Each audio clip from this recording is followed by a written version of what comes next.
धरती के रंग। प्रथम अध्याय। सूरज के साथ। सूरज की पहली किरणें धरती को स्पर्श करने लगी थीं। पूरब में पहाड़ों की चोटियों से छनकर आती सुनहरी रोशनी ने पंजाब के छोटे से गांव रामपुरा के खेतों को अपनी आभा से नहला दिया था। हरे भरे धान के खेत सोने की तरह चमकने लगे थे।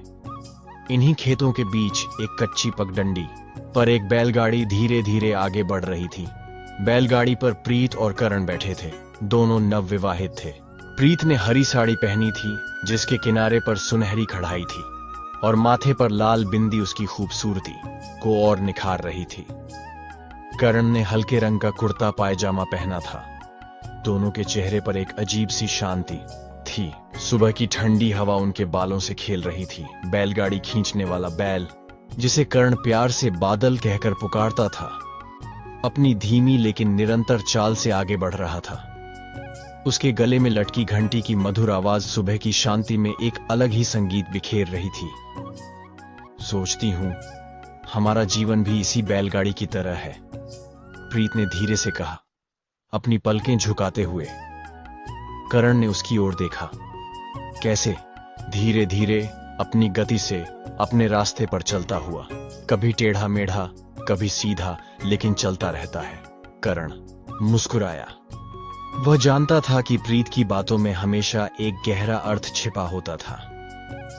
उसकी यही खासियत थी जो करण को सबसे ज्यादा भाती थी। दूर से एक किसान दिखाई दिया जो अपने खेत में काम कर रहा था। उसने हाथ हिलाकर दोनों का अभिवादन किया।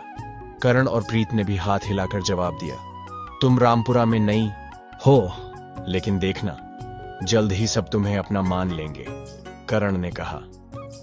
यहां के लोग बहुत अपनत्व रखते हैं। प्रीत ने सिर हिलाकर सहमति जताई।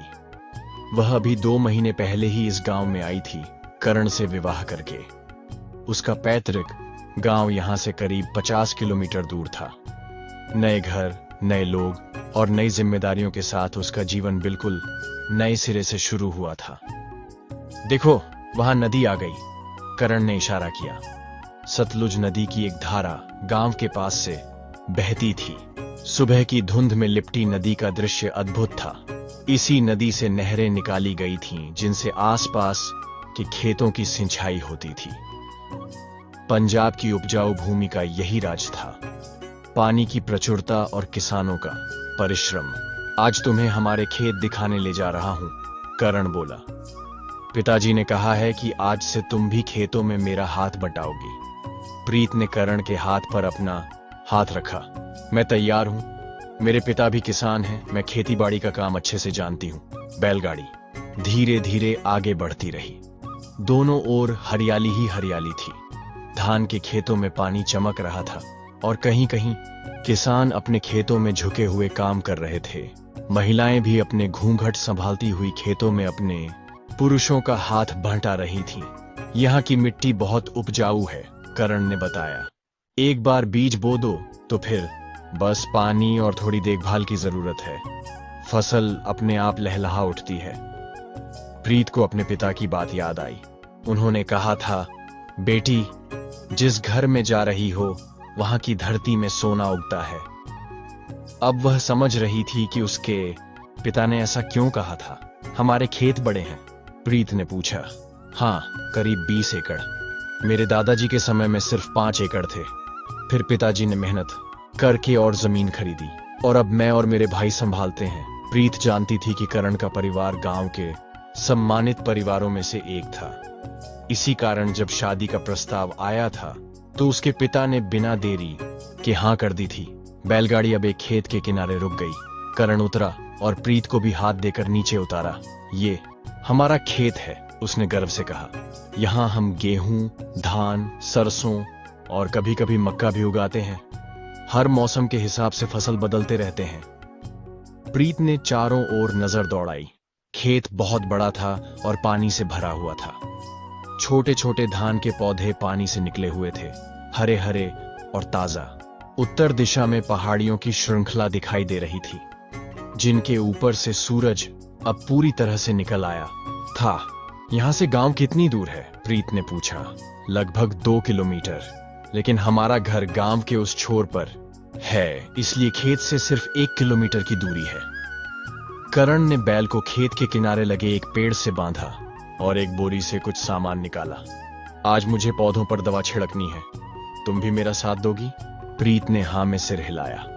वह अपनी साड़ी को थोड़ा ऊपर उठाकर खेत में उतरने के लिए तैयार हो गई। करण ने उसे एक छोटा सा स्प्रेयर थमा दिया और खुद एक बड़ा स्प्रेयर कंधे पर लटका लिया। इस दवा से कीड़े नहीं लगेंगे, उसने बताया। पहले इन्हें हाथ से छिड़कते थे, लेकिन अब ये मशीनें आ गई हैं, काम आसान हो गया है। प्रीत ने देखा कि करण का हाथ कितनी कुशलता से काम कर रहा था। उसकी उंगलियां मजबूत और कड़ी थीं, खेती के काम से कड़ी मेहनत का प्रमाण। उसके चेहरे पर पसीने की बूंदें चमक रही थीं, लेकिन थकान का कोई निशान नहीं था। तुम्हारा परिवार कितना बड़ा है? प्रीत ने पूछा, जबकि वे दोनों साथ साथ खेत में चल रहे थे। मेरे माता पिता, मेरा बड़ा भाई सुखबीर, उसकी पत्नी पलक और उनका 5 साल का बेटा अंशु, और अब तुम। एक छोटा सा खुशहाल परिवार। प्रीत मुस्कुराई। उसे अपने नए परिवार से प्यार हो चला था, विशेषकर छोटे अंशु से, जो उसे नई चाची कहकर बुलाता था और हमेशा उसके पीछे पीछे घूमता रहता था। और तुम्हारा छोटा भाई, जिसके बारे में तुमने बताया था? करण के चेहरे पर एक उदासी की परत सी छा गई। अमन, ये वह शहर में पढ़ता है, दिल्ली में इंजीनियरिंग कर रहा है। वह गांव नहीं आना चाहता, उसे लगता है कि यहां उसका भविष्य नहीं है। प्रीत समझ गई कि यह एक संवेदनशील विषय था। ग्रामीण परिवारों में अक्सर ऐसा होता था। नई पीढ़ी खेती बाड़ी से दूर होती जा रही थी, शहरों की ओर पलायन कर रही थी। शायद वह कभी लौट आए, प्रीत ने कहा, करण को सांत्वना देने की कोशिश करते हुए। मुझे भी यही उम्मीद है, करण ने कहा, लेकिन अब तो मुझे लगता है कि वह पूरी तरह शहरी हो गया है। जब पिछली बार आया था तो कहने लगा कि हमें खेती छोड़कर कोई बिजनेस शुरू कर देना चाहिए। अरे, ये खेत हमारी पहचान है, हमारी विरासत है, इन्हें कैसे छोड़ दूं? प्रीत ने करण के कंधे पर हाथ रखा।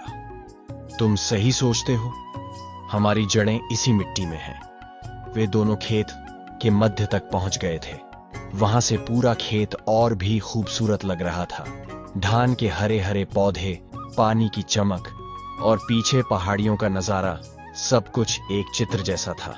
जानती हो, मुझे इस दृश्य से कितना प्यार है, करण ने कहा, अपनी आंखें बंद करके गहरी सांस लेते हुए।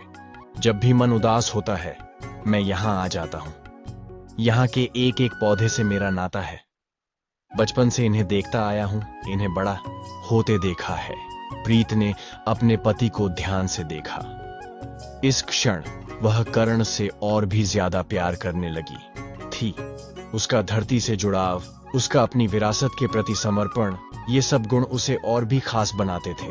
और अब तुम भी इस प्रेम का हिस्सा बन गई हो, करण ने कहा, उसकी आंखों में झांकते हुए। यह खेत अब तुम्हारा भी है। प्रीत की आंखों में आंसू आ गए। ये खुशी के आंसू थे। उसे महसूस हुआ कि उसका विवाह सिर्फ एक व्यक्ति से नहीं, बल्कि एक पूरे परिवार से, एक संस्कृति से और इस धरती से हुआ था। दूर से आवाज आई, करण, ओए करण। दोनों ने मुड़कर देखा। एक युवक दौड़ता हुआ उनकी ओर आ रहा था। अरे, ये तो गुरप्रीत है, करण ने पहचाना। मेरा बचपन का दोस्त। गुरप्रीत जब पास आया तो हाँफ रहा था। तू यहां है? मैं तेरे घर गया था, चाची जी ने बताया कि तू खेत गया है। क्या हुआ, सब ठीक तो है? करण ने चिंतित होकर पूछा। हाँ, सब ठीक है, गुरप्रीत ने कहा। फिर प्रीत की ओर देखकर सिर झुकाकर नमस्कार किया। भाभी जी, नमस्ते। प्रीत ने भी सिर झुकाकर अभिवादन किया। अरे, मैं तो तुझे बताने आया था कि आज शाम को पंचायत की बैठक है। सरपंच ने सभी युवाओं को बुलाया है। किस बारे में? करण ने पूछा। पानी की समस्या के बारे में। तू जानता है कि पिछले 2 महीनों से नहर में पानी कम आ रहा है। सरपंच कह रहे थे कि सरकार से बात करनी होगी। करण ने चिंतित होकर सिर हिलाया। हाँ, यह बड़ी समस्या है।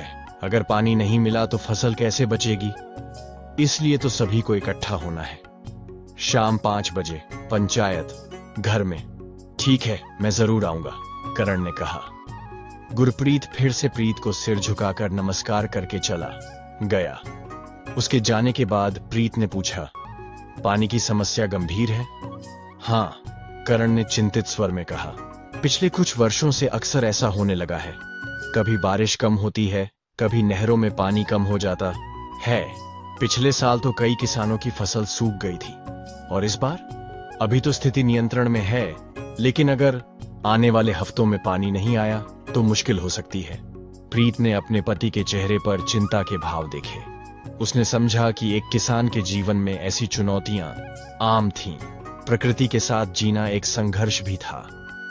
जो होगा हम मिलकर सामना करेंगे, उसने कहा, करण का हाथ थामते हुए। करण ने कृतज्ञता से उसकी ओर देखा। तुम्हारे होने से मुझे ताकत मिलती है प्रीत। दोपहर तक वे खेत का काम पूरा करके घर लौटने लगे। सूरज अब सिर पर था और तेज धूप हो गई थी। बैलगाड़ी फिर से उसी कच्ची सड़क पर चलने लगी, धूल उड़ाती हुई। रास्ते में उन्हें कई किसान मिले जो अपने खेतों से लौट रहे थे। सभी करण को जानते थे और सभी ने प्रीत का अभिवादन किया। प्रीत ने देखा कि इस गांव में लोगों के बीच कितना अपनापन था। शहरों की तरह अजनबीपन नहीं था। दोपहर का खाना क्या खाओगी? करण ने पूछा। जो घर में बना होगा, प्रीत ने सहजता से जवाब दिया। अम्मा जी ने कहा था कि आज मक्की की रोटी और सरसों का साग बनाएंगी। तुम्हें पसंद है? प्रीत ने सिर हिलाकर हां कहा। मेरा पसंदीदा खाना है, पर तुम्हें पता कैसे चला? करण शरारती अंदाज में मुस्कुराया। शादी से पहले ही तुम्हारे बारे में सब पता लगा लिया था मैंने। प्रीत ने उसे हल्के से धक्का दिया, हंसते हुए। बड़े चालाक हो तुम। बैलगाड़ी अब गांव में प्रवेश कर चुकी थी। दोनों ओर पक्के और कच्चे मकान थे। कुछ घरों के बाहर औरतें बैठकर बातें कर रही थीं। बच्चे गली में खेल रहे थे। एक तरफ एक छोटा सा मंदिर था जहां कुछ बुजुर्ग लोग बैठे थे। वो देखो, हमारा घर आ गया, करण ने इशारा किया। सड़क के अंत में एक बड़ा सा लाल रंग का घर था। उसके सामने एक विशाल आंगन था जिसमें कई फूलों के गमले रखे थे। घर के दरवाजे पर एक बुजुर्ग महिला खड़ी थी, जैसे वे किसी का इंतजार कर रही हों। मेरी अम्मा, करण ने बताया। तुम्हारी सास। जैसे ही बैलगाड़ी घर के पास पहुंची, बुजुर्ग महिला ने हाथ हिलाकर उनका स्वागत किया। उनके चेहरे पर प्यार भरी मुस्कान थी। आ गए तुम दोनों, उन्होंने कहा जैसे ही करण और प्रीत गाड़ी से उतरे। मैं कब से इंतजार कर रही थी। खाना ठंडा हो रहा है। अम्मा, आज तो हम जल्दी आ गए, करण ने कहा अपनी मां के पैर छूकर। कल तो दोपहर ढल गई थी। प्रीत ने भी अपनी सास के पैर छुए। उन्होंने प्यार से उसके सिर पर हाथ फेरा। चलो अंदर, हाथ मुंह धोकर खाना खा लो, फिर तुम्हें थोड़ी देर आराम करना चाहिए। प्रीत, तुम्हारी तबीयत का ध्यान रखना है। प्रीत ने आश्चर्य से अपनी सास की ओर देखा, फिर करण की ओर। क्या हुआ? उसने पूछा। करण मुस्कुराया। अम्मा को सब पता चल जाता है। मुझे लगता है कि वे इधर तुम्हारी तबीयत में बदलाव महसूस कर रही हैं। प्रीत के चेहरे पर लाली आ गई। वह समझ गई कि उसकी सास क्या इशारा कर रही थी। वैसे भी उनके गांव में बड़े बुजुर्ग औरतों की नजर से कुछ छिपता नहीं था, खासकर जब घर में नई बहू आती थी। मुझे कुछ समझ नहीं आ रहा, उसने शर्माते हुए कहा। करण की मां ने प्यार से उसके गाल पर हाथ फेरा। बेटी, औरत का शरीर एक अजूबा है। नई जिंदगी का आगाज होने से पहले ही संकेत मिलने लगते हैं। अब प्रीत पूरी तरह समझ गई थी। उसने अपना सिर झुका लिया, शर्म और खुशी के मिले जुले भावों के साथ। धरती मां की तरह है, करण की मां ने कहा, जैसे कोई गहरा ज्ञान बांट रही हो। हर साल नई फसल देती है, नया जीवन देती है, और औरत भी वैसी ही होती है। इसी बीच घर के अंदर से एक छोटा बच्चा दौड़ता हुआ बाहर आया। चाचा, चाची, उसने आवाज लगाई, अपनी छोटी छोटी टांगों से तेजी से दौड़ते हुए। अंशु, करण ने उसे गोद में उठा लिया। क्या कर रहे थे आप? मैं ड्राइंग बना रहा था, अंशु ने गर्व से कहा। नई चाची के लिए? मेरे लिए? प्रीत ने प्यार से उसके बाल सहलाए। मुझे दिखाओगे? हाँ, अंशु ने उत्साह से कहा। अंदर चलो। करण और प्रीत एक दूसरे की ओर देखकर मुस्कुराए। यह उनका परिवार था, प्यार से भरा, खुशियों से भरा, और अब एक नए जीवन के आने की संभावना से और भी खुशहाल वे सभी घर के अंदर चले गए।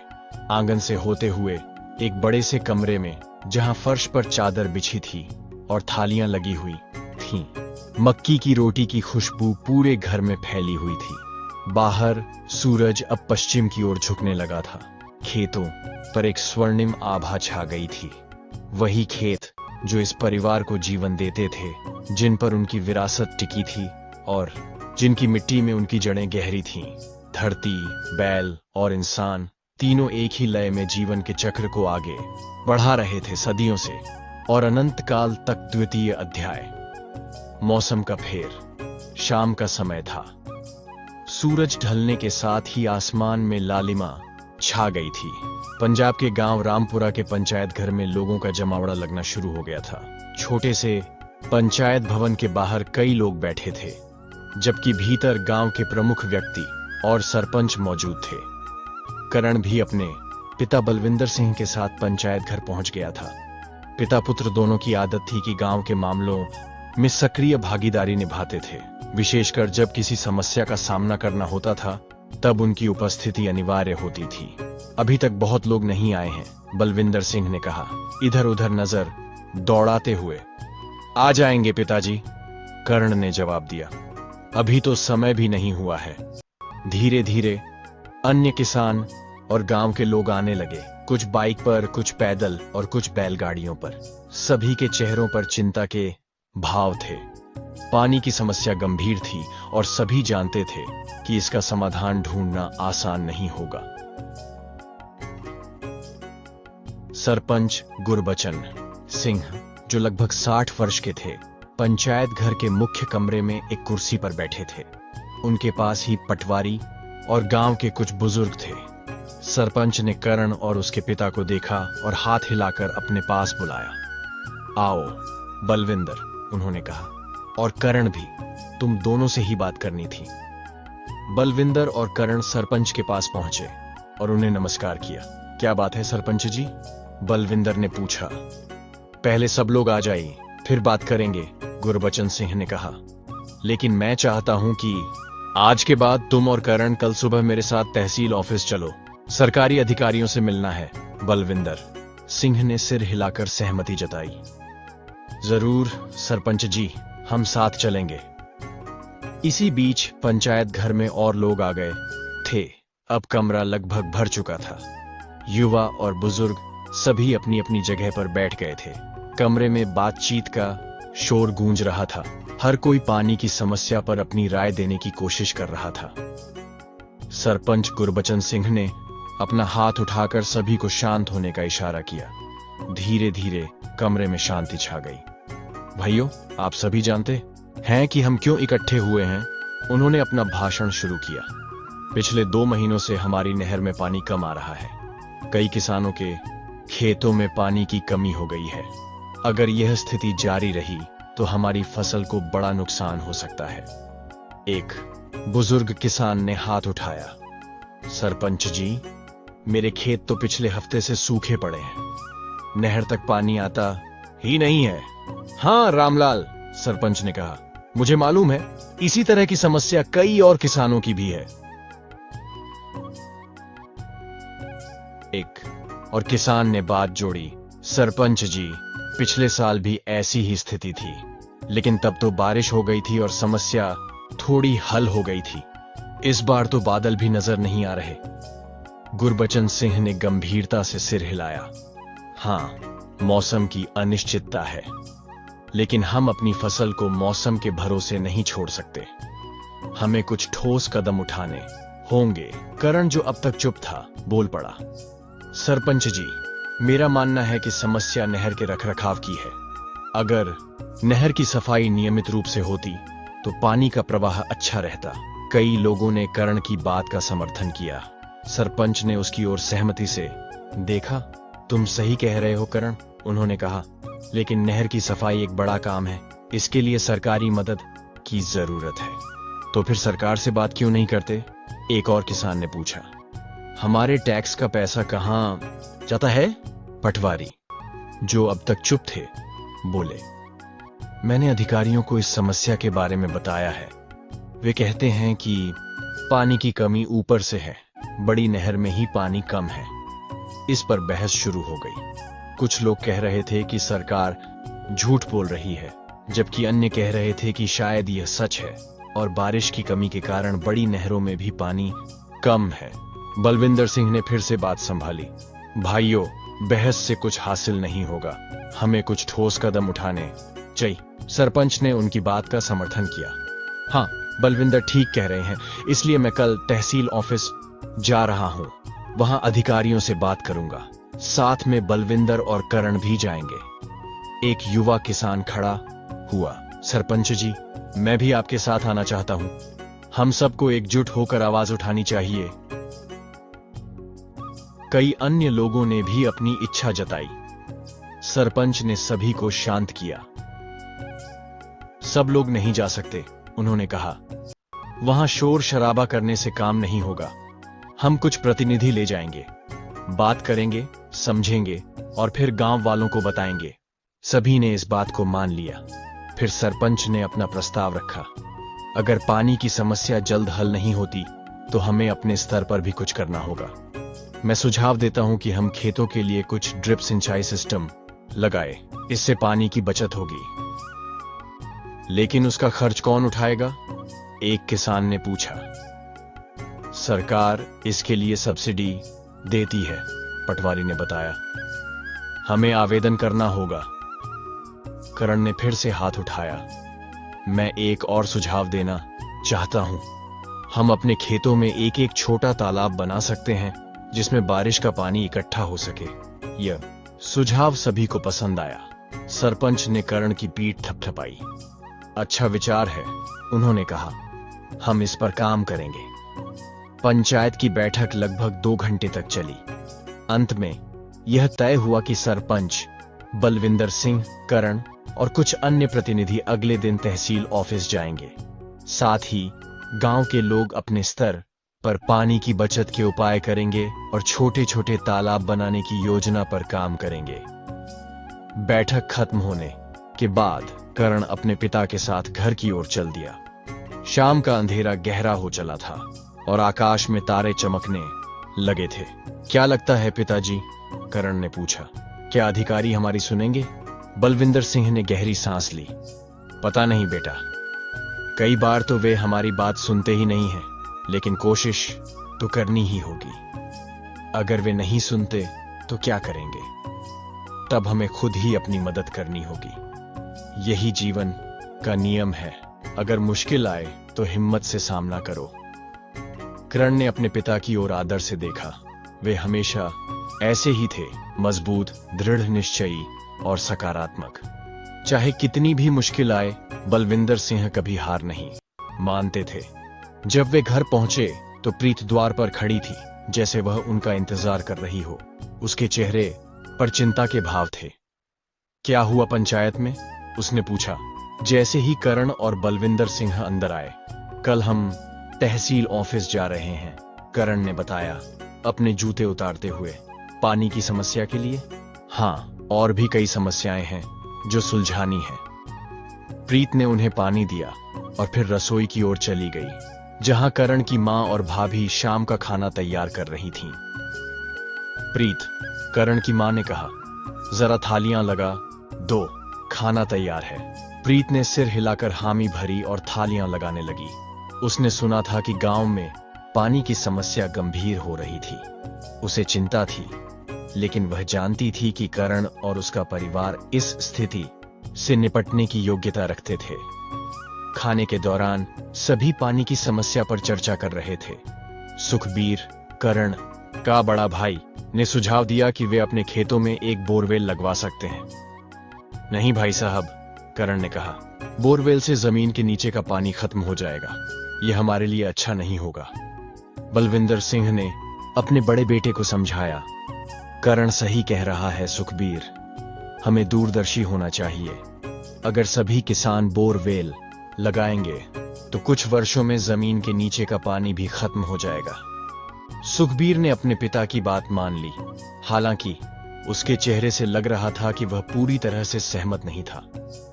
खाने के बाद करण अपने कमरे में गया जहां प्रीत पहले से ही थी। वह बिस्तर पर बैठी हुई कुछ सोच रही थी। क्या सोच रही हो? करण ने पूछा उसके पास बैठते हुए। बस यही कि हमारा जीवन कितना अनिश्चित है, प्रीत ने कहा। कभी पानी की समस्या, कभी मौसम की मार। किसान का जीवन बहुत कठिन है ना? करण ने उसका हाथ थामा। हाँ, लेकिन इसमें एक सुंदरता भी है। हम प्रकृति के साथ जीते हैं। प्रकृति हमें सिखाती है कि कैसे हर मुश्किल का सामना करना है। प्रीत मुस्कुराई। तुम हमेशा सकारात्मक कैसे रह सकते हो?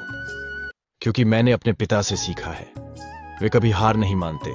दोनों कुछ देर चुपचाप बैठे रहे।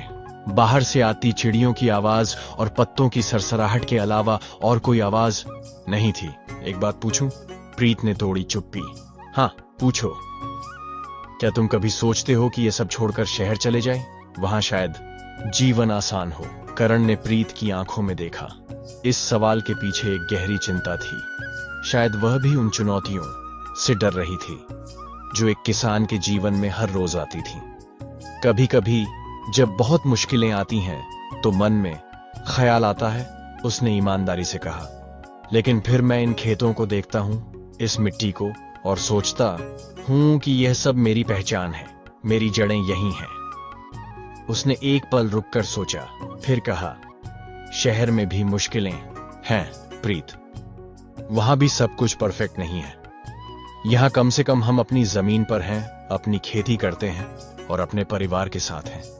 प्रीत ने सिर हिलाकर सहमति जताई। मैं समझती हूं, मैं भी यहीं रहना चाहती। तुम्हारे साथ इन खेतों के बीच। करण ने उसे अपने करीब खींच लिया और उसके माथे पर चुंबन दिया। हम मिलकर हर मुश्किल का सामना करेंगे प्रीत, मैं वादा करता हूं। उस रात जब वे सोने के लिए लेटे तो बाहर से हवा का शोर आ रहा था। आसमान में बादल छाने लगे थे। शायद प्रकृति उनकी प्रार्थना सुन रही थी, शायद बारिश आने वाली थी। करण ने प्रीत को अपनी बाहों में ले लिया और दोनों एक दूसरे की आंखों में देखकर मुस्कुराए। उनकी आंखों में एक नया विश्वास था, एक नई उम्मीद थी। बाहर पहली बूंद धरती पर गिरी और फिर दूसरी, और फिर बारिश शुरू हो गई। जमीन की प्यास बुझाने के लिए, फसलों को जीवन देने के लिए और एक नई सुबह का वादा करने के लिए। मौसम का फेर था जो हर बार बदलता रहता था, ठीक वैसे ही जैसे जीवन में सुख दुख का चक्र चलता रहता है। तृतीय अध्याय, नया सवेरा। सुबह सुबह ही बारिश थम गई थी। आकाश अब साफ हो चला था और सूरज की किरणें धीरे धीरे निकलने लगी थीं। बारिश की बूंदों से धुली हुई हरियाली चमक रही थी और हवा में एक ताजगी थी। रामपुरा गांव में लोग अपने अपने घरों से निकलकर आसमान की ओर देख रहे थे, मानो प्रकृति को धन्यवाद दे रहे हों। रात भर की बारिश ने खेतों को पानी से भर दिया था और किसानों के चेहरों पर राहत के भाव थे। करण अपने घर के आंगन में खड़ा था, आकाश को निहारते हुए। उसके पास प्रीत भी आ गई थी, अपने हाथों में 2 कप चाय लेकर। लगता है प्रकृति ने हमारी सुन ली, प्रीत ने मुस्कुराते हुए कहा, करण को 1 कप चाय देते हुए। हाँ, करण ने कहा, चाय का एक घूंट लेते हुए। लेकिन ये बारिश अस्थायी राहत है, हमें दीर्घकालीन समाधान की जरूरत है। प्रीत ने सिर हिलाकर सहमति जताई। वह जानती थी कि करण की बात सही थी। सिर्फ एक रात की बारिश से समस्या का समाधान नहीं हो सकता था। क्या तुम अभी भी तहसील ऑफिस जाओगे? उसने पूछा। हाँ जरूर, हमें अधिकारियों से बात करनी ही होगी। इसी बीच आंगन में करण के पिता बलविंदर सिंह भी आ गए। उन्होंने भी आकाश की ओर देखा और फिर अपने बेटे की ओर। तैयार हो जाओ करण, उन्होंने कहा, हमें निकलना होगा। सरपंच साहब हमारा इंतजार कर रहे होंगे। करण ने जल्दी से अपनी चाय खत्म की और अंदर जाकर तैयार होने लगा। प्रीत ने उसके लिए ताजे कपड़े निकाल कर रखे और एक छोटा सा टिफिन भी तैयार कर दिया जिसमें पराठे और अचार थे। संभाल के जाना, उसने कहा जब करण जाने के लिए तैयार हो गया था। करण ने प्यार से उसके माथे पर हाथ फेरा। चिंता मत करो, शाम तक लौट आऊंगा। बलविंदर सिंह और करण दोनों अपनी बाइक पर बैठकर गांव के मुख्य चौक की ओर चल दिए, जहां से उन्हें सरपंच के साथ तहसील ऑफिस जाना था। चौक पर पहुंचते ही उन्हें सरपंच गुरबचन सिंह और कुछ अन्य गांव वाले मिल गए। सरपंच ने एक छोटा सा वैन किराए पर लिया था जिसमें सभी को जाना था। आओ आओ, सरपंच ने उन्हें बुलाया। सब लोग आ गए हैं, चलते हैं। सभी वैन में बैठ गए और वैन शहर की ओर चल दी। रास्ते में वे रात की बारिश के बारे में बात कर रहे थे और यह भी कि कैसे यह एक संकेत था कि प्रकृति अभी भी उनके साथ है। लेकिन हमें बस बारिश पर निर्भर नहीं रहना चाहिए, सरपंच ने कहा। हमें सिंचाई के लिए नहर पर भी भरोसा करना होगा। तहसील ऑफिस एक बड़ी इमारत थी जिसके बाहर कई लोग अपने अपने कामों के लिए कतार में खड़े थे।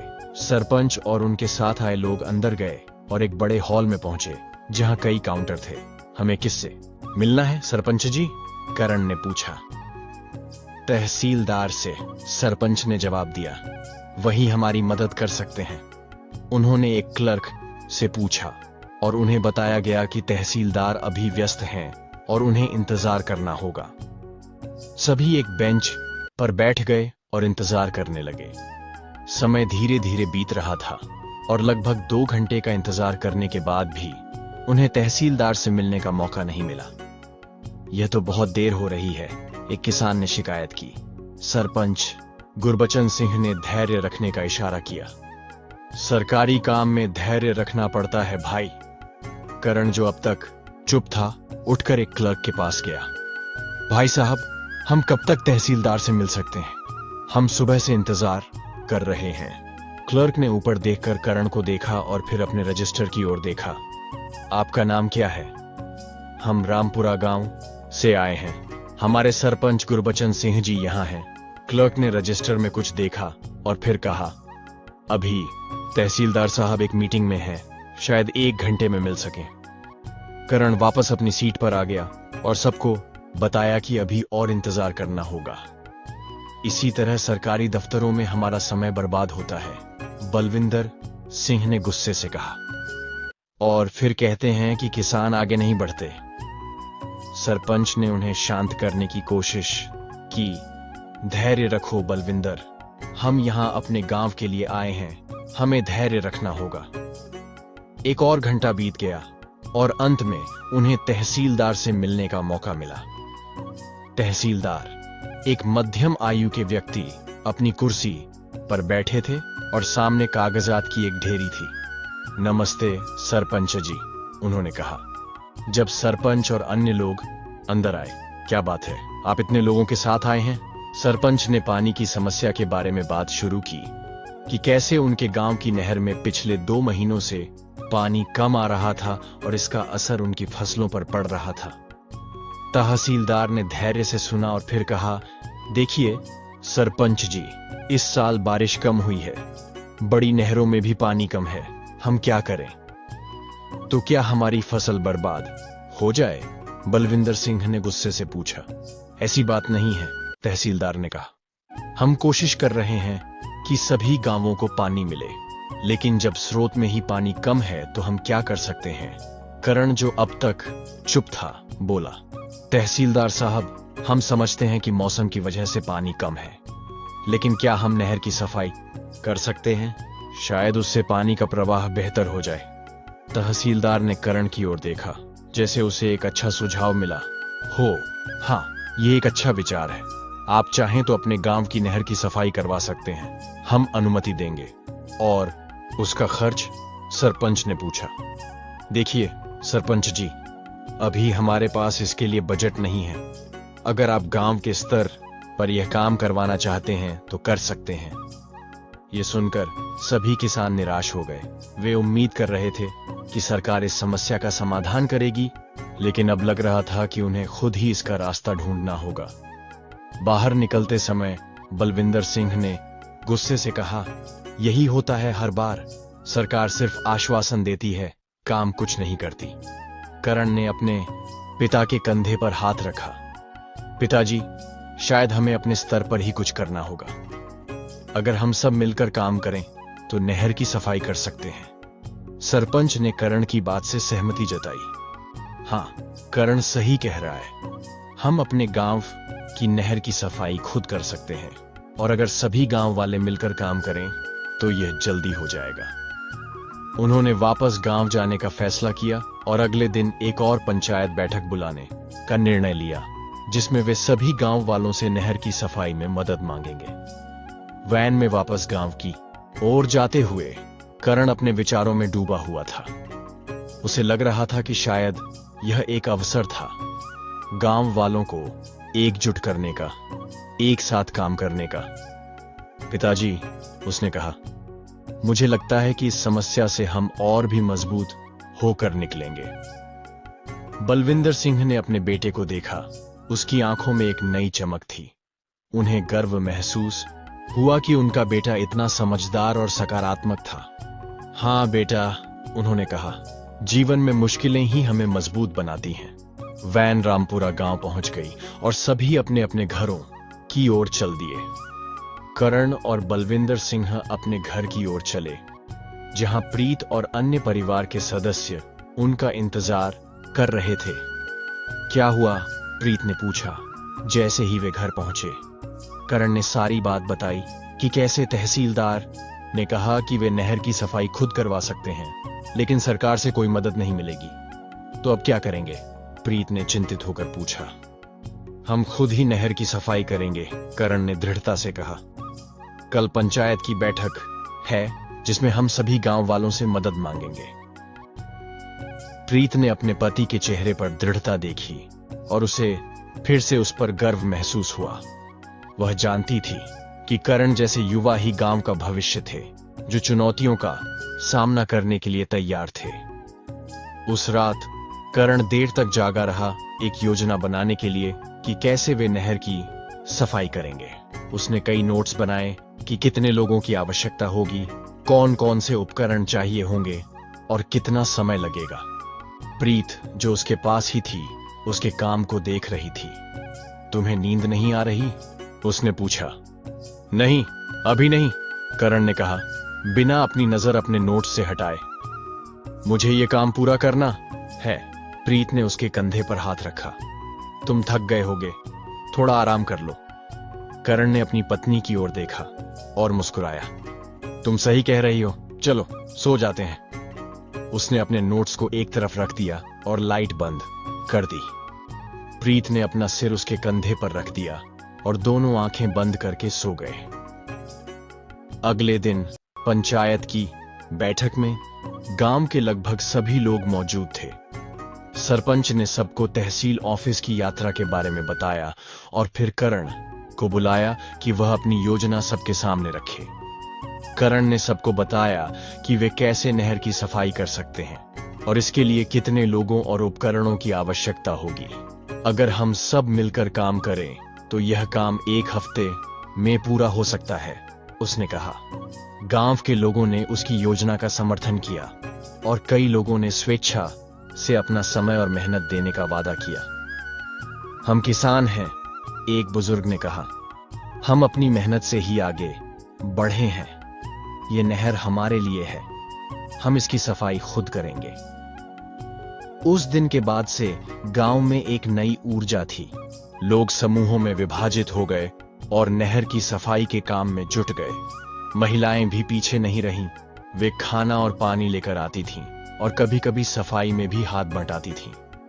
प्रीत भी हर दिन नहर पर जाती थी, करण के साथ काम करती थी और अन्य लोगों को भी प्रोत्साहित करती थी। उसके मन में एक नया गर्व था, एक नई पहचान थी, एक किसान परिवार की बहू की। धीरे धीरे नहर की स्थिति सुधरने लगी। मलबे और कचरे को हटाने के बाद पानी का प्रवाह बेहतर होने लगा और 5 दिनों के कड़े परिश्रम के बाद नहर पूरी तरह से साफ हो गई और पानी का प्रवाह फिर से सामान्य हो गया। देखा, हम सब मिलकर क्या कर सकते हैं, करण ने खुशी से कहा। जब नहर से पानी खेतों में पहुंचने लगा, सरपंच ने करण की पीठ थपथपाई। तुम्हारी योजना ने काम किया बेटा, तुमने गांव को एकजुट किया। उस शाम गांव में एक छोटा सा जश्न मनाया गया। महिलाओं ने खाना बनाया और सभी ने मिलकर खाया और गाना गाया। यह सिर्फ एक नहर की सफाई का जश्न नहीं था, बल्कि एकता और समर्पण का भी जश्न था। करण और प्रीत भी इस जश्न में शामिल थे। वे एक पेड़ के नीचे बैठे थे, दूर से लोगों के गाने और हंसने की आवाजें सुन रहे थे। तुमने अच्छा काम किया, प्रीत ने कहा, करण का हाथ थामते हुए। मैंने नहीं, हम सबने मिलकर किया, करण ने नम्रता से कहा। प्रीत ने अपने पति के चेहरे को देखा, जिस पर गर्व और संतुष्टि के भाव थे। वह समझ गई थी कि करण के लिए यह सिर्फ एक समस्या का समाधान नहीं था, बल्कि अपने गांव के प्रति उसका प्रेम और समर्पण था। यह सिर्फ एक शुरुआत है, करण ने कहा, आकाश की ओर देखते हुए जहां तारे चमकने लगे थे। हमें और भी बहुत कुछ करना है। प्रीत ने सिर हिलाकर सहमति जताई और अपना सिर करण के कंधे पर रख दिया। दोनों के मन में एक नया विश्वास था, एक नई उम्मीद थी कि कोई भी चुनौती, चाहे वह कितनी भी बड़ी क्यों न हो, मिलकर उसका सामना किया जा सकता है। और इस तरह रामपुरा गांव ने एक नया सवेरा देखा, एकता का, समर्पण का और अपनी समस्याओं का समाधान खुद ढूंढने का सवेरा। चतुर्थ अध्याय। धरती और आकाश 6 महीने बीत गए थे। पंजाब का मौसम बदल चुका था। सर्दियों की शुरुआत हो चुकी थी और खेतों में अब गेहूं की फसल लहलहा रही थी। हरे भरे खेत, जहां कभी धान लहराता था, अब गेहूं के पौधों से भरे थे जो हवा में झूम रहे थे।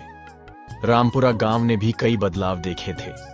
नहर की सफाई के बाद गांव के लोगों ने मिलकर और भी कई काम किए थे। उन्होंने छोटे छोटे तालाब बनाए जिनमें बारिश का पानी इकट्ठा होता था, और कुछ किसानों ने ड्रिप सिंचाई सिस्टम भी लगवाए जिससे पानी की बचत होती थी। करण इन सभी प्रयासों में अग्रणी था। उसने गांव के युवाओं को एकजुट किया और एक यूथ फार्मर्स क्लब बनाया, जिसका उद्देश्य था नई तकनीकों और विचारों को गांव में लाना। एक दिन जब वह अपने खेत में काम कर रहा था, उसके पास एक युवक आया। भाई साहब, क्या मैं आपसे कुछ बात कर सकता हूं? उसने पूछा। करण ने उसे देखा। वह गांव का ही एक युवक था जिसका नाम जसप्रीत था। हाँ, बोलो जसप्रीत, क्या बात है? करण ने पूछा, अपने काम से थोड़ा ब्रेक लेते हुए। मैं आपके यूथ फार्मर्स क्लब में शामिल होना चाहता हूं, जसप्रीत ने कहा। मुझे भी खेती में नए तरीके सीखने हैं। करण मुस्कुराया। बिल्कुल, तुम जैसे युवाओं के लिए ही तो यह क्लब बनाया है। कल शाम को हमारी मीटिंग है पंचायत घर में, तुम जरूर आना। जसप्रीत ने खुशी से सिर हिलाया और चला गया। करण को अच्छा लगा कि गांव के और युवा भी खेती में रुचि दिखा रहे थे। यह एक अच्छा संकेत था। शाम को जब करण घर लौटा तो उसने प्रीत को यह खुशखबरी सुनाई। यह तो बहुत अच्छी बात है, प्रीत ने कहा, जो अब गर्भवती थी और उसका पेट थोड़ा बड़ा हो गया था। अगर गांव के युवा खेती में रुचि लेंगे तो गांव का भविष्य उज्जवल होगा। करण ने प्रीत के पेट पर हाथ रखा और मुस्कुराया। हाँ, और हमारे बच्चे का भविष्य भी। प्रीत ने अपने पति के हाथ पर अपना हाथ रखा। क्या सोचा है, लड़का होगा या लड़की? जो भी हो, हमारा अपना होगा, करण ने प्यार से कहा, और वह इन्हीं खेतों में खेलेगा, इसी मिट्टी से खेलेगा। प्रीत मुस्कुराई। उसे अपने होने वाले बच्चे के बारे में सोचकर खुशी होती थी। वह चाहती थी कि उसका बच्चा इसी गांव में बढ़े, इन्हीं खेतों के बीच, जहां हवा में ताजगी है और लोगों के दिलों में अपनापन। अगले दिन यूथ फार्मर्स क्लब की मीटिंग में करण ने कई नए विचार सामने रखे। उसने बताया कि कैसे वे अपनी फसलों की पैदावार बढ़ा सकते हैं, कैसे नई तकनीकों का इस्तेमाल कर सकते हैं और कैसे अपनी उपज का बेहतर मूल्य प्राप्त कर सकते हैं। हमें अपनी उपज को सीधे बाजार में बेचने की कोशिश करनी चाहिए, उसने सुझाव दिया। बिचौलियों से बचना चाहिए जो हमारे मुनाफे का बड़ा हिस्सा ले लेते हैं। जसप्रीत, जो पहली बार मीटिंग में आया था, ने हाथ उठाया। लेकिन हमारे पास तो वाहन नहीं है, हम अपनी उपज को बाजार कैसे ले जाएंगे? हम मिलकर एक ट्रक खरीद सकते हैं, करण ने जवाब दिया। अगर हम सब अपना हिस्सा डालें तो यह संभव है। और युवक रणबीर ने कहा, और अगर हम अपनी उपज को मंडी में बेचने के बजाय शहर के व्यापारियों से सीधे संपर्क करें तो शायद और भी अच्छा मूल्य मिल सकता है। सभी ने इस विचार का स्वागत किया और इस पर काम करने का निर्णय लिया। मीटिंग के बाद जब करण घर लौट रहा था तो उसने देखा कि गांव के मुख्य रास्ते पर एक कार खड़ी थी। यह एक महंगी कार थी जो इस ग्रामीण इलाके में अजीब लग रही थी। जब वह पास पहुंचा तो उसने देखा कि कार के पास एक व्यक्ति खड़ा था जो शहरी कपड़े पहने हुए था और मोबाइल फोन पर बात कर रहा था। करण ने उस व्यक्ति को ध्यान से देखा और फिर पहचान लिया। अमन? व्यक्ति ने मुड़कर देखा और उसके चेहरे पर एक मुस्कान आ गई। करण भाई? यह अमन था, करण का छोटा भाई जो दिल्ली में पढ़ता था और लगभग 1 साल से घर नहीं आया था। दोनों भाई गले मिले। करण को बहुत खुशी हुई अपने छोटे भाई को देखकर। तुम अचानक? कोई फोन भी नहीं किया?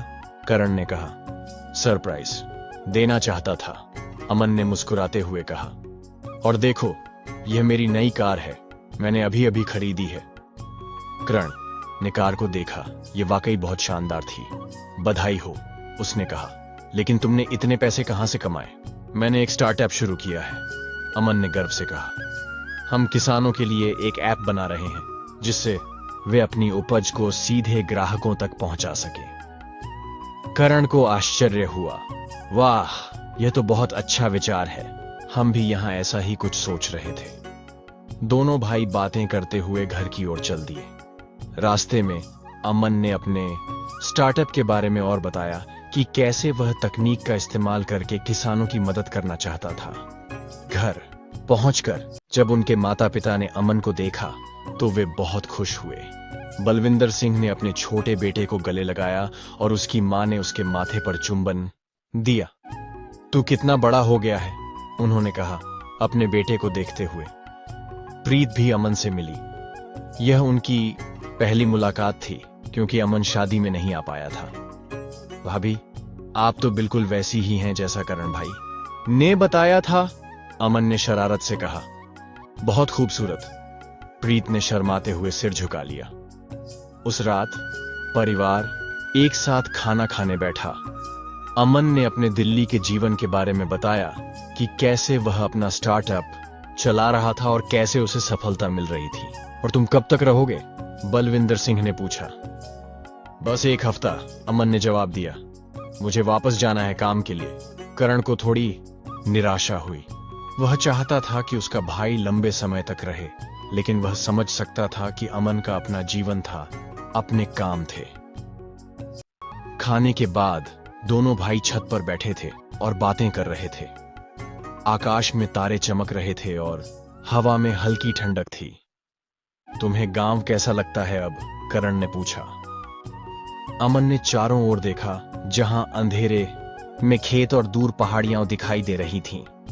सुंदर तो है, उसने कहा, लेकिन मुझे लगता है कि यहां विकास की बहुत संभावनाएं हैं। कैसे? देखो, हम तकनीक का इस्तेमाल करके कई चीजें बदल सकते हैं। जैसे मेरा ऐप किसानों को सीधे ग्राहकों से जोड़ेगा जिससे वे बेहतर कीमत पा सकेंगे। करण ने सोचते हुए सिर हिलाया। हाँ, यह अच्छा विचार है। वैसे मैंने भी कुछ ऐसा ही सोचा था।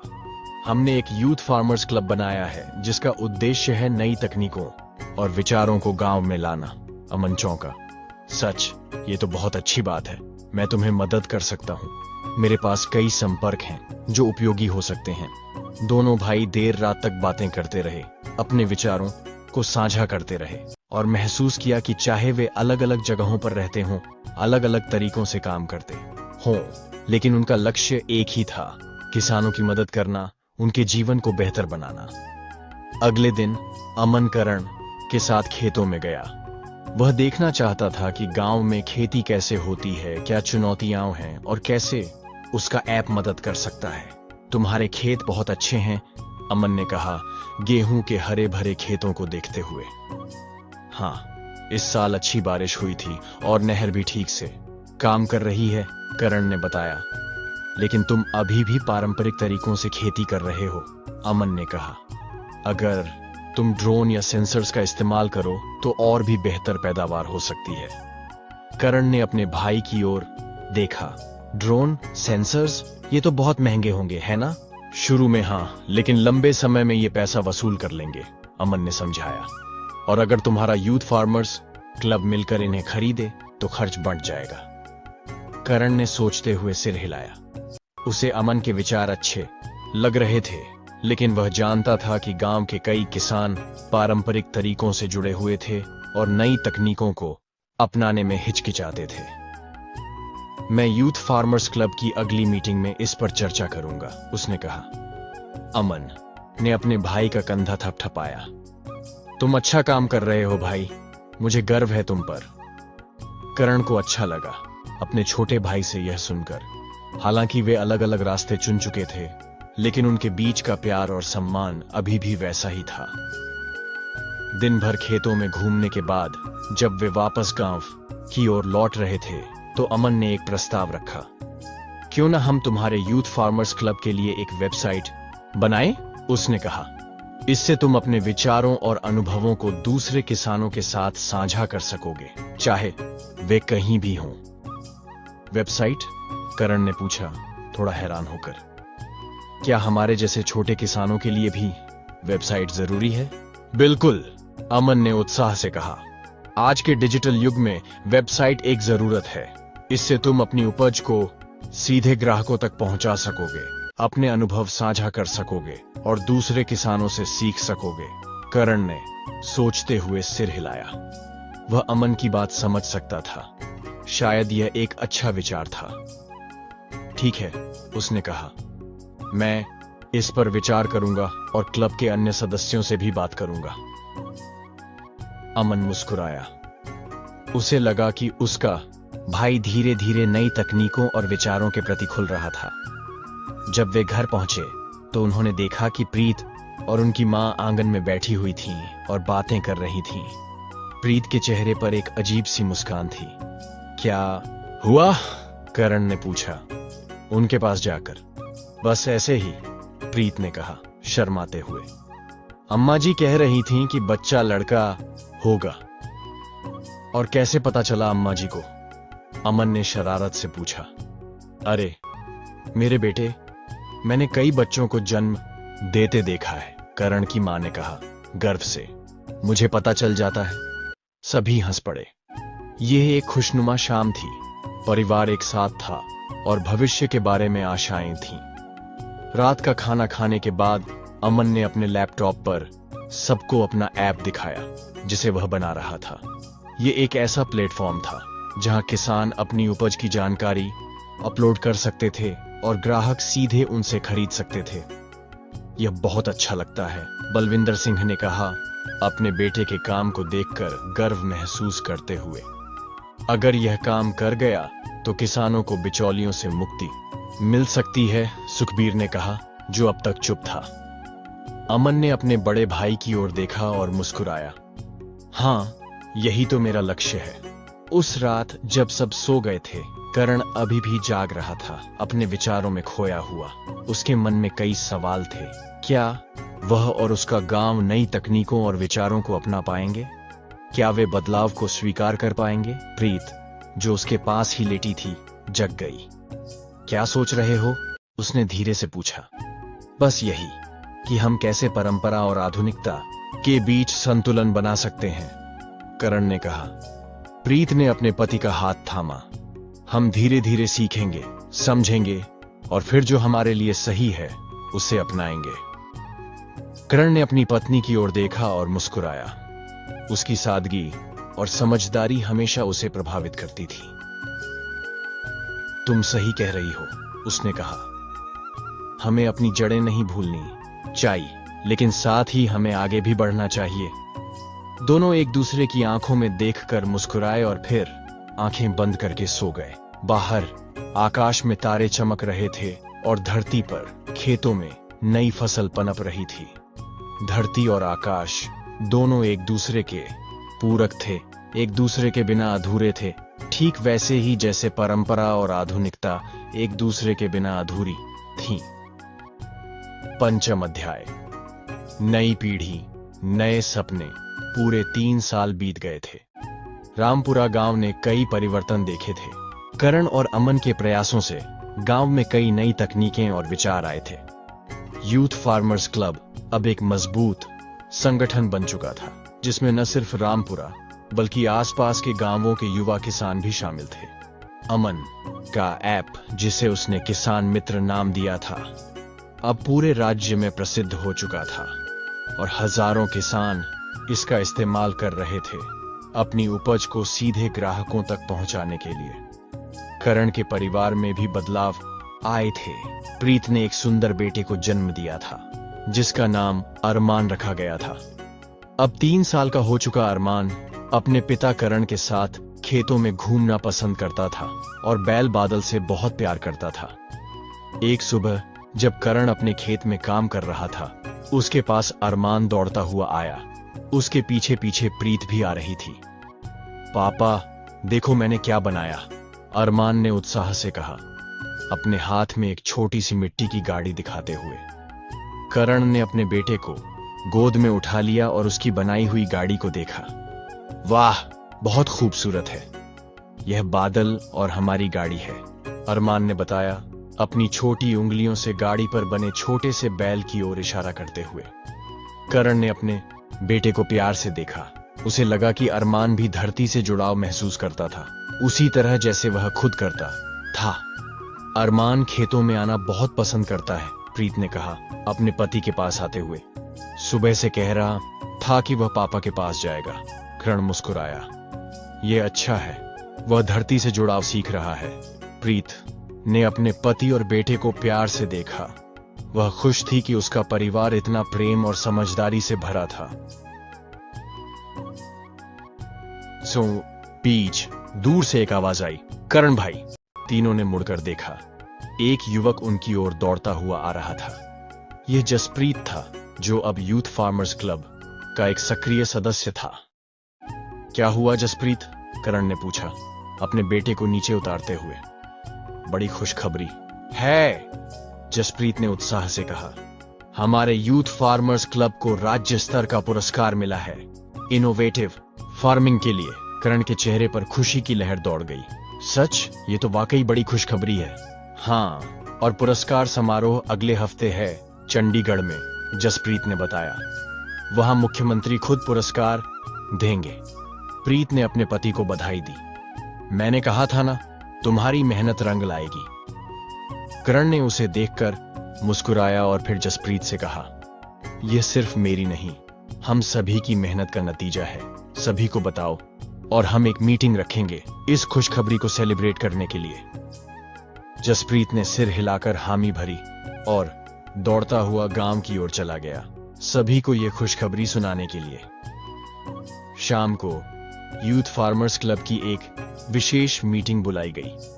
सभी सदस्य खुश थे और उत्साहित थे। उन्होंने मिलकर फैसला किया कि वे सभी चंडीगढ़ जाएंगे पुरस्कार समारोह में भाग लेने के लिए। यह एक मौका है हमारे गांव को पहचान दिलाने का, करण ने कहा सभी को संबोधित करते हुए। और यह प्रमाण है कि हम गांव में रहकर भी आगे बढ़ सकते हैं, नवाचार कर सकते हैं। सभी युवाओं ने ताली बजाकर अपना समर्थन जताया। मीटिंग के बाद जब करण घर लौटा तो उसने अपने परिवार को यह खुशखबरी सुनाई। बलविंदर सिंह और उनकी पत्नी बहुत खुश हुए। मुझे तुम पर गर्व है बेटा, बलविंदर सिंह ने कहा अपने बेटे के कंधे पर हाथ रखते हुए। पिताजी, यह आपकी वजह से संभव हुआ है, करण ने नम्रता से कहा। आपने ही मुझे सिखाया कि कैसे धरती से प्यार करना है, कैसे मेहनत करनी है। बलविंदर सिंह की आंखें नम हो गईं। उन्हें लगा कि उनका बेटा वाकई बड़ा हो गया था, न सिर्फ शारीरिक रूप से बल्कि मानसिक रूप से भी। उसी शाम करण ने अपने छोटे भाई अमन को फोन किया और उसे यह खुशखबरी सुनाई। वाह भाई, ये तो बहुत बढ़िया है, अमन ने उत्साह से कहा। मैं भी चंडीगढ़ आऊंगा तुम्हारे साथ खुशी मनाने के लिए। करण खुश हुआ। उसे लगा कि उसका परिवार, उसका गांव और उसके सपने सभी एक नई दिशा में बढ़ रहे थे। अगले हफ्ते यूथ फार्मर्स क्लब के सभी सदस्य करण के नेतृत्व में चंडीगढ़ गए। अमन भी दिल्ली से आ गया था अपने भाई के इस महत्वपूर्ण दिन पर साथ देने के लिए। पुरस्कार समारोह एक बड़े हॉल में आयोजित किया गया था, जहां राज्य के कई गणमान्य व्यक्ति मौजूद थे। जब रामपुरा के यूथ फार्मर्स क्लब का नाम पुकारा गया तो करण और उसके साथी मंच पर गए और मुख्यमंत्री से पुरस्कार ग्रहण किया। यह युवा किसान हमारे राज्य का गौरव हैं, मुख्यमंत्री ने कहा।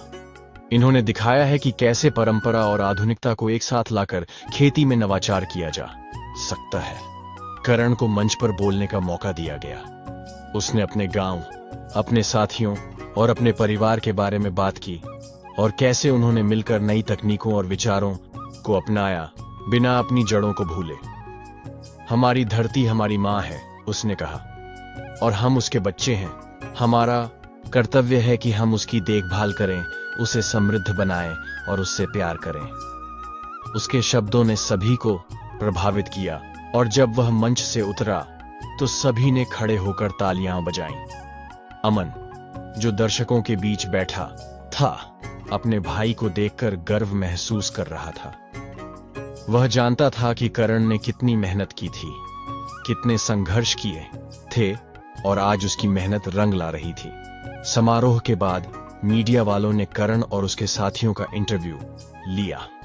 उन्होंने बताया कि कैसे उन्होंने ड्रिप सिंचाई, ऑर्गेनिक खेती और डिजिटल मार्केटिंग जैसे नवाचारों को अपनाया था और कैसे इससे उनकी फसलों की पैदावार और आय में वृद्धि हुई थी।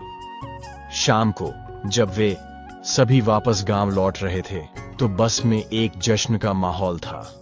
सभी युवा किसान खुश थे और भविष्य के लिए नए सपने देख रहे थे। अब हमें और भी मेहनत करनी होगी, करण ने कहा अपने साथियों को संबोधित करते हुए। यह पुरस्कार सिर्फ एक शुरुआत है। सभी ने सिर हिलाकर सहमति जताई। उनकी आंखों में एक नया उत्साह था, एक नया विश्वास था। जब बस रामपुरा पहुंची तो गांव के लोग उनका स्वागत करने के लिए मुख्य चौक पर इकट्ठा थे। उन्होंने सुना था कि उनके गांव के युवाओं ने एक बड़ा पुरस्कार जीता है और वे सभी इस बात पर गर्व महसूस कर रहे थे। करण और उसके साथियों ने गांव वालों से मुलाकात की और उन्हें पुरस्कार दिखाया। सरपंच गुरबचन सिंह ने सभी युवाओं को बधाई दी और कहा कि वे गांव के गौरव हैं। उस रात करण के घर में एक छोटी सी पार्टी रखी गई थी। परिवार के सदस्य, दोस्त और यूथ फार्मर्स क्लब के सदस्य सभी मौजूद थे। प्रीत, जो अपने बेटे अरमान के साथ थी, अपने पति को देखकर गर्व महसूस कर रही थी। उसने देखा था कि कैसे करण ने इन 3 वर्षों में कड़ी मेहनत की थी, कैसे उसने अपने सपनों को साकार किया था। पापा ने मेडल जीता, अरमान ने खुशी से कहा, अपने पिता की गोद में बैठकर। हाँ बेटा, करण ने प्यार से कहा, और एक दिन तुम भी जीतोगे। अमन, जो अपने भाई के पास ही खड़ा था, मुस्कुराया। यह सिर्फ शुरुआत है भाई, हमारे पास और भी बहुत कुछ करने के लिए है। करण ने अपने भाई की ओर देखा और सिर हिलाकर सहमति जताई। वह जानता था कि उनकी यात्रा अभी शुरू हुई थी और उनके सामने एक लंबा रास्ता था। पार्टी के बाद जब सब चले गए तो करण अपने घर की छत पर गया। आकाश में तारे चमक रहे थे और हवा में एक ताजगी थी। प्रीत भी उसके पास आ गई और दोनों चुपचाप खड़े रहे, आकाश को निहारते हुए। क्या सोच रहे हो? प्रीत ने पूछा, अपने पति का हाथ थामते हुए। बस यही कि हमने कितनी दूर तय की है, करण ने कहा, और अभी कितनी दूर जाना है। प्रीत ने अपने पति को देखा। उसकी आंखों में एक नया सपना था, एक नई उम्मीद थी। हम साथ चलेंगे, उसने कहा, हर कदम पर, हर मोड़ पर। करण ने अपनी पत्नी को अपने करीब खींच लिया और दोनों फिर से आकाश की ओर देखने लगे, जहां असंख्य तारे चमक रहे थे, जैसे उनके सपनों की तरह। नीचे खेतों में नई फसल पनप रही थी और गांव में एक नई पीढ़ी अपने सपनों को आकार दे रही थी।